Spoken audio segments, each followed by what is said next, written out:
kita berdoa. Bapa kami yang kami sembah di dalam nama Tuhan Yesus Kristus, saat ini Tuhan kami mau duduk diam untuk mendengarkan firman-Mu. Kami percaya firman-Mu menjadi sumber kekuatan, inspirasi, motivasi di dalam kehidupan kami. Urapi hati dan pikiran kami Tuhan, supaya pemahaman kami lebih dalam lagi tentang perkataan-Mu. Hamba-Mu terbatas saat ini Tuhan, oleh karenanya biarlah Roh Kudus-Mu Tuhan yang berbicara saat ini. Terpujilah nama-Mu, kami sambut firman-Mu. Di dalam nama Tuhan Yesus Kristus kami berdoa dan bersyukur. Amin. Shalom. Selamat hari Minggu untuk kita semua, jemaat Tuhan yang terkasih. Sama-sama kita buka Alkitab kita yang menjadi naskah kita hari ini. Kita ambil dari kitab Mazmur.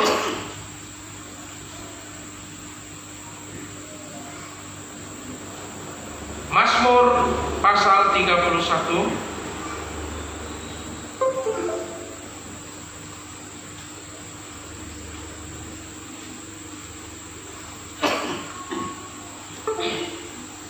Mazmur pasal 31 ayat 8 sampai ayat 16. Saya akan baca untuk semua jemaat, dan silakan jemaat sambil memperhatikan di Alkitab kita masing-masing.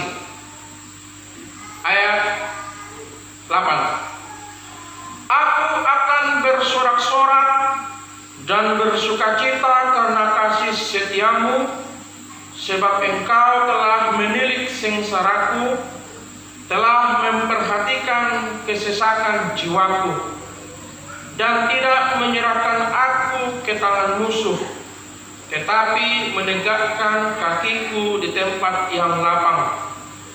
Kasihanilah aku ya Tuhan, sebab aku merasa sesak.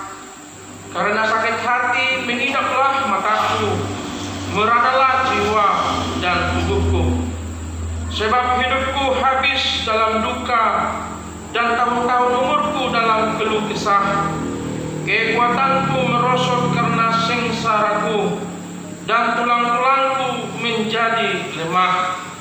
Di hadapan semua lawanku aku tercela, menakutkan bagi tetangga-tetanggaku, dan menjadi kekejutan bagi kenalan-kenalanku.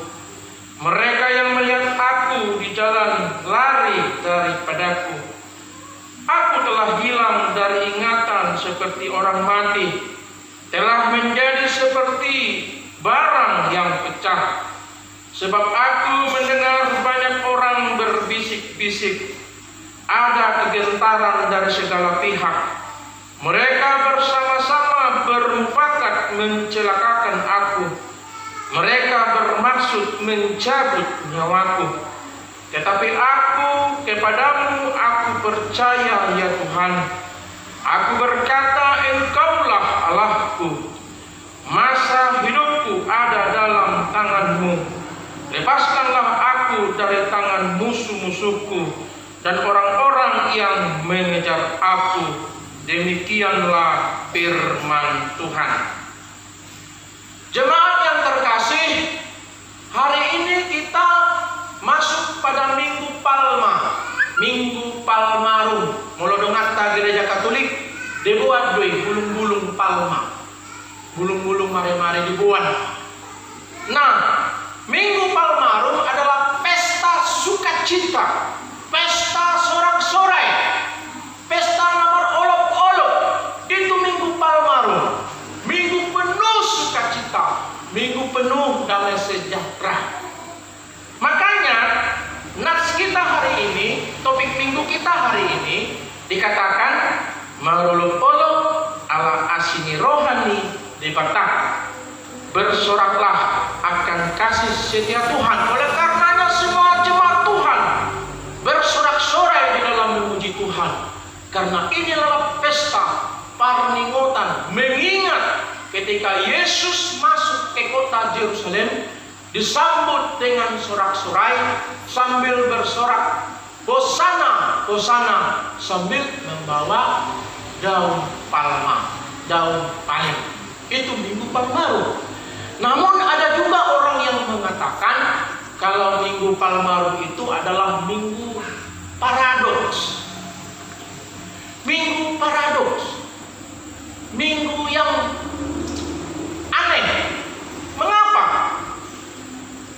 Minggu Palmarum, minggu marolok-olok, minggu penuh sukacita, minggu penuh damai sejahtera, minggu penuh nyanyian. Namun di minggu ini jugalah kita merayakan, kita mengadakan peringatan sengsara Yesus. Nah, tadi pada hari Minggu seperti sekarang kita merayakan Minggu Olok-olok, Minggu Sukacita. Namun 5 hari kemudian kita lalu masuk masa Minggu yang sedih, Minggu Perningutan sengsara Yesus. Makanya dikatakan Minggu paradoks. Ya, Minggu paradoks. Mengapa? Kembali kita kepada epistel kita tadi.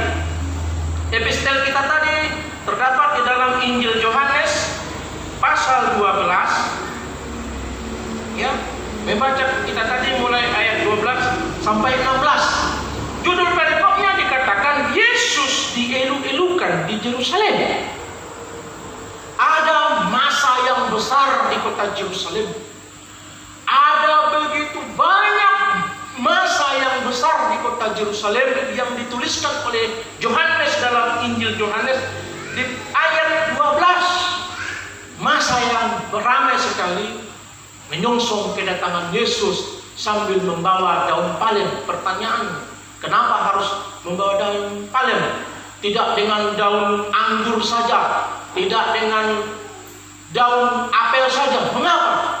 Karena ada tradisi di bangsa Yahudi, kalau untuk menyambut sang raja atau menyambut seseorang yang berhasil mengalahkan maut, berhasil luput dari kematian atau berhasil memenangkan peperangan, itu disambut dengan meriah ketika dia pulang dengan melambaikan daun palem.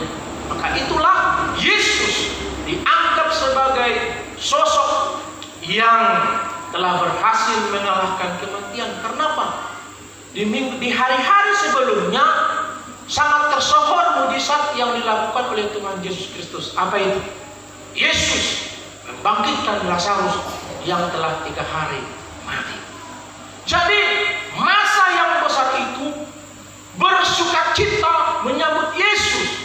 Mereka sambil bersorak di ayat 13, Hosiana, Hosiana, atau Hosana, Hosana. Apa artinya Hosana?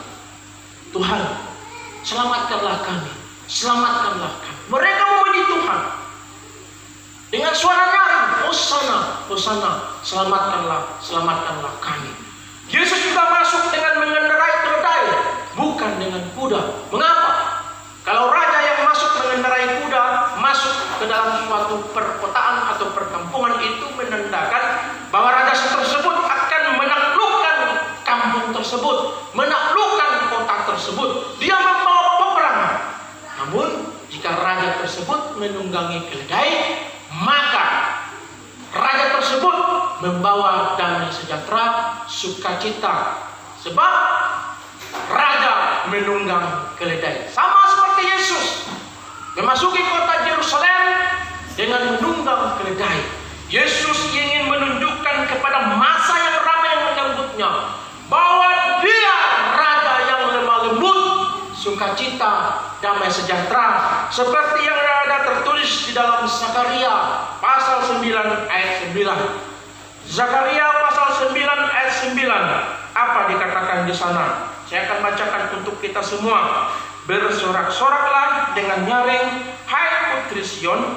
Bersorak-soraklah, hai putri Yerusalem. Lihatlah, rajamu datang kepadamu. Ia adil dan jaya. Ia lemah lembut dan mengendarai seekor keledai beban yang mudah. Yesus lemah lembut, Yesus raja yang jaya, Yesus membawa damai. Itulah sosok pribadi Yesus. Kita peringatilah ini di Minggu Palmarum, minggu yang penuh olok-olok. Namun di sisi yang lain, minggu ini adalah minggu paradoks. Mengapa? 5 hari kemudian, masa yang berbondong-bondong menyambut Yesus penuh sukacita, bermarolok-olok. Masa ini jugalah yang berteriak kepada Herodes, kepada Pilatus, salibkan dia, salibkan dia, salibkan dia. Maka dikatakan minggu paradok, masa yang aneh. Sebentar mendukung Yesus, sebentar memuji Yesus, sebentar menunggu Yesus. 5 hari kemudian halaki datang nama persilakun Yesus. Makanya dikatakan minggu paradoks. Aneh. Sama. Sebentar mendukung presiden ini, 5 hari kemudian karena presidennya tidak sesuai dengan hatinya, mereka juga yang menurunkannya. Seperti itu. Seperti itulah masa Yerusalem. Mereka mengeluh-elukan Yesus, mereka memuji-muji Yesus. Namun di hari kemudian, hari Jumat kemudian, mereka jugalah yang menyalibkan Yesus.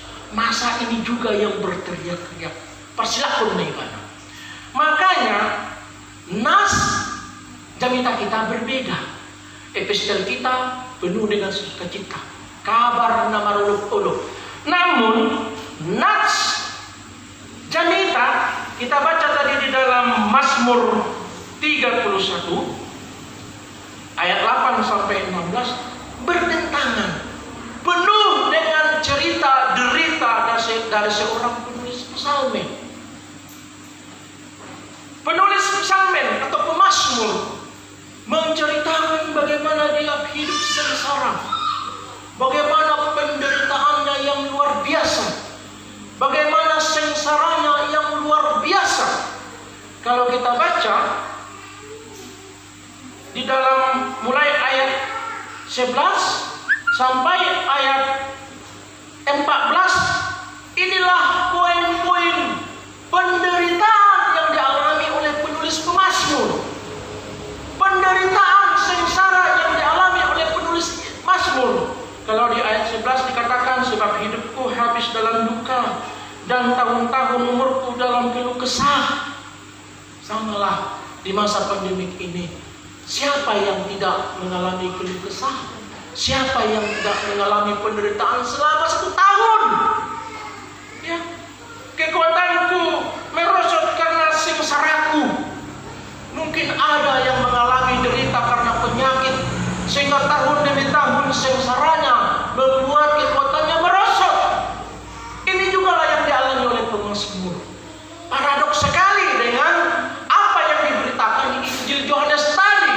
Ini memberitakan tentang penderitaan pemazmur.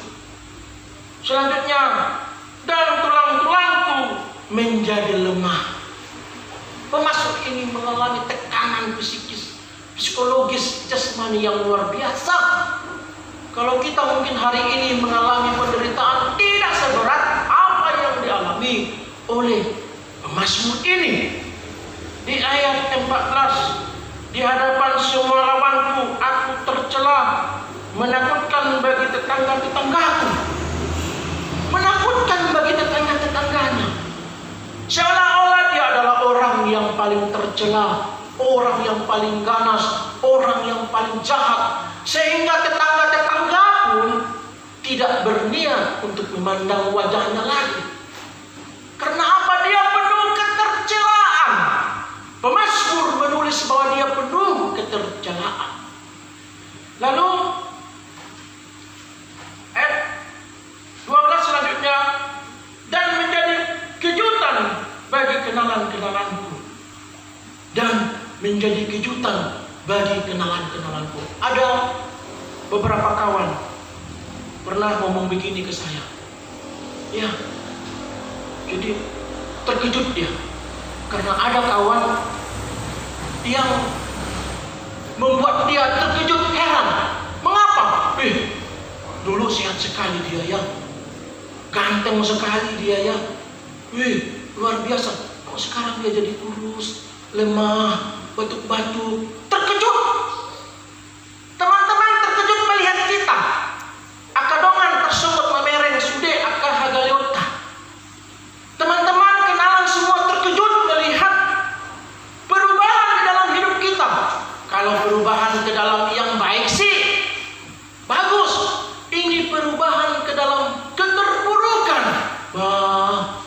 dulu tabulong-ulong na puang ape sungari tahe asiruhan marnina diba mangan sumangat be. Terkejut. Inilah yang dialami oleh pemazmur. Terkejut kenalan-kenalannya, terkejut melihat dia. Mengapa? Begitu susahnya kehidupannya, berbeda dari masa-masa lalunya. Mereka yang melihat aku di jalan lari daripada aku. Mereka yang melihat aku di jalan lari daripada aku. Aduh, penderitaan model apa yang dialami oleh pemazmur ini? Sampai-sampai orang di jalan pun kalau melihatnya lari. Bermacam-macam. Kalau pikiran saya, terjemahan saya bermacam-macam. Bisa saja misalnya karena saya pengangguran, karena saya tidak ada pekerjaan. Kalau dilihat kawan lari. Kenapa? Takut-takut kalau saya minta jamin. Takut-takut kalau saya minta traktir. Kira-kira seperti itulah yang dialami oleh pemazmur ini. Mereka yang melihat aku di jalan lari daripadaku. Atau mungkin dia mengalami penyakit menular yang berbahaya. Banyak. Bersertifikat kalau dia mendapat positif COVID-19. Siapa yang berani mendekatinya lagi? Kalau sudah diumumkan Pak Ita positif COVID-19, siapa yang berani mendekati? Mungkin bisa juga seperti ini yang dialami oleh pemazmur. Sampai-sampai dituliskan orang yang bertemu dengan dia saja di jalan harus mati. Jadi penderitaan yang dialami oleh pemazmur ini luar biasa sekali. Luar biasa sekali. Belum seberapa dengan penderitaan atau pergumulan yang saya alami, yang kita alami saat ini. Belum seberapa. Ke-13, aku telah hilang dari ingatan seperti orang mati. Saking beratnya permasalahan pergumulan yang dialami oleh pemazmur ini, sehingga dia linglung seperti orang gila. Gila ingatan, hilang ingatan, linglung, senewe. Olo matong ngamir dong ngamatain ay budak kian pergumulan beban hidup dia seperti itu. Tetangga ngomongin telah menjadi seperti barang yang pecah. Telah menjadi seperti barang yang pecah. Piring kita beli harga satu Tupperware misalnya dari kaca. Adakah kaca Tupperware? Usaha Tupperware. Misalnya piring kita beli harganya 1 juta. Ketika dia pecah, maka dia tidak berarti lagi. Kita jual pun dia 100 rupiah, tidak mau orang belinya. Itulah gambaran pribadi pemazmur ini. Begitu hancurnya dia, begitu tidak berharganya lagi dia di hadapan masyarakat, di hadapan tetangga, terlebih di hadapan Tuhan. Dia mengumpamakan dirinya seperti piring yang pecah, tidak berharga lagi. Ya. Ayat 14. Sebab aku mendengar banyak orang berbisik-bisik. Biasa. Kalau kita sudah terpuruk, kalau kita sudah jatuh, pasti tetangga berbisik-bisik tentang kita. Ibadah. Nadi pengen nadi. Asa di tahun. Kan begitu. Dunia ini senang melihat kita terpuruk. Dunia ini senang melihat kita terjerembab. Dunia ini senang melihat kita hancur. Tetangga berbisik-bisik, tahun mah. Itulah penderitaan yang dialami oleh pemazmur. Mereka bersama-sama bermufakat mencelakakan aku. Kalau sudah bermufakat orang lain akan mencelakakan kita, aduh, pasti sengsara sekali rasanya. Inilah poin-poin rentetan penderitaan pemazmur yang dituliskan pada hari ini, memberitakan kepada kita semua bahwa penderitaannya luar biasa. Belum sebanding, belum seberapa penderitaan kita. Namun di atas itu semua, di ayat 15 dikatakan apa? Dikatakan di sana, tetapi aku kepadamu aku percaya ya Tuhan, aku berkata Engkaulah Allah. Luar biasa pemazmur ini. Begitu banyak permasalahan hidup, begitu banyak kengerian di dalam hidupnya, namun mulut dan lidahnya tetap berkata. Di ayat tadi, di ayat 15, sekali lagi, tetapi aku kepadamu aku percaya ya Tuhan, aku berkata Engkaulah Allah. Jadi tidak ada penyesalan, apalagi menjalankan Tuhan. Tidak ada. Tetap kuat dia, tetap yakin dia, tetap teguh dia bahwa di dalam semua penderitaan yang dihadapinya, pemazmur tidak perlu takut, sebab ada Allah yang membelanya, ada Allah yang hadir di dalam kehidupan pemazmur tersebut. Ini adalah minggu perenung. Yesus diedu-edukan di minggu ini, tetapi di minggu berikutnya, di hari berikutnya, dia dipersilakan. Yang ingin disampaikan di sini amangan yang pertama begini. Kalau Yesus masuk ke kota Yerusalem, dia mengendarai keledai. Di dalam kitab Zakaria pasal 9 ayat 9 dikatakan dia raja penuh damai sejahtera, sukacita dan rendah hati. Dia masuk ke kota Yerusalem. Saat ini, waktu ini, detik ini, anak Allah yang Maha Kuasa, Yesus Kristus yang telah mengalahkan maut, sehingga dia disambut dengan daun palem, datang ke hati saya, datang ke hati kita semua, jemaat Tuhan, datang hadir di dalam kehidupan pribadi, lepas pribadi, semua jemaat dan saya, sehingga kita memperoleh damai sejahtera, sukacita, pertolongan, keselamatan. Mengapa? Yesus telah mengalahkan maut. Yesus telah mengalahkan dosa. Yesus telah mengalahkan iblis di kayu salib. Itu yang pertama. Kita sambut dia dengan daun palem, karena dia hadir di tengah-tengah hati jemaat, di tengah-tengah hati saya, di tengah-tengah keluarga jemaat, di tengah-tengah keluarga saya. Sambut dia.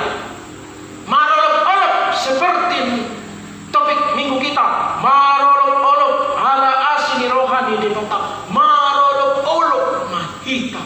Macalo Yesus buka hati. Saya, kita semua buka hati. Biar Yesus masuk ke dalam hati kita, masuk ke dalam pribadi kita, masuk ke dalam keluarga kita. Kita ada di dalam dia, dia di dalam kita. Itu yang pertama. Olok-olok. Parita nauli marolok-olok. Yang kedua, nas firman kita dalam khotbah minggu hari ini di dalam Mazmur pasal 31 ayat 8 sampai 16. Pemazmur memberitakan sengsara yang dialaminya. Pemazmur menulis semua akka dok nirohana, duka citanya, penyakitnya, pergumulan hidupnya. Tidak ada orang yang sesengsara ini dunia ini, hanya dia. Belum seberapa sengsara kita. Namun satu yang pasti di ayat 15, dia tetap teguh mengatakan, tetapi aku kepadamu aku percaya ya Tuhan, aku berkata Engkaulah Allahku.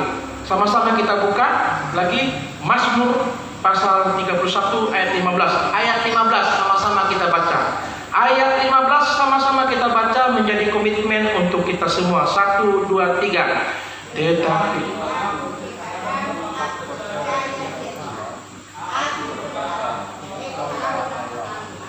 kurang kuat. Sama-sama komitmen kita. Minggu ini adalah minggu banyak ibadah. Semua jemaat harus beribadah supaya kita kuat ya. Sama-sama kuat-kuat kita, sama-sama serentak ayat 15. 3, 2, 1.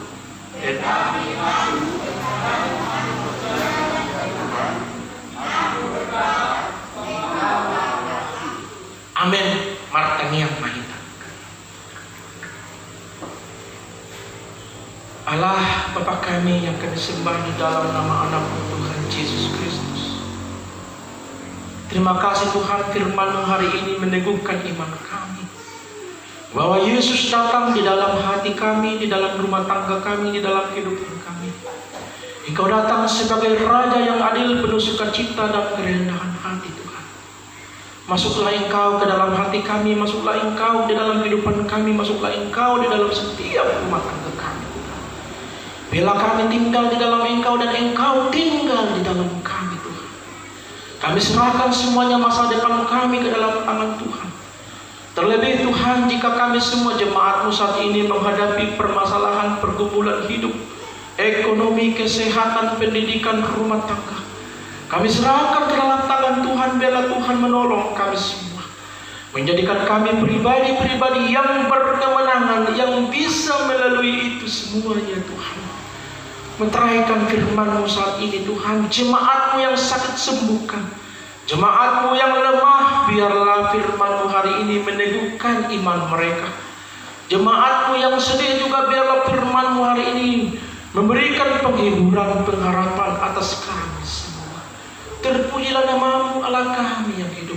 Sepanjang satu minggu ke depan ya Tuhan, menjadi minggu penuh ibadah ya Tuhan Yesus. Oleh karenanya ya Tuhan, di minggu hari yang akan datang, biarlah tetap Tuhan yang menolong kami Tuhan. Biarlah tetap Engkau yang menolong kami Bapa, supaya kami Tuhan boleh datang berduyun-duyun semua jemaat-Mu untuk beribadah di rumah-Mu ini. Terpujilah nama-Mu Allah kami yang hidup. Meteraikan firman-Mu Tuhan sepanjang satu minggu ini, sertai kami setiap jemaat-Mu ketika berada di ladang, di hutan, di kebun-kebun, di jalan-jalan, di pedesaan, di perkotaan. Jauhkan dari segala mara bahaya, tetapi biarlah rancangan sukacita dan sejahtera menjadi bagian daripada kami semua jemaat-Mu, sehingga di minggu-minggu yang akan datang, di dalam ibadah-ibadah yang akan datang, kami semua jemaat-Mu boleh datang beribadah bersama-sama sebagai keluarga besar kedatangan Allah HKBP Tuhan di tempat ini. Ampuni segala dosa dan kesalahan kami pada deramu, supaya kami kudus tahir di hadapan-Mu.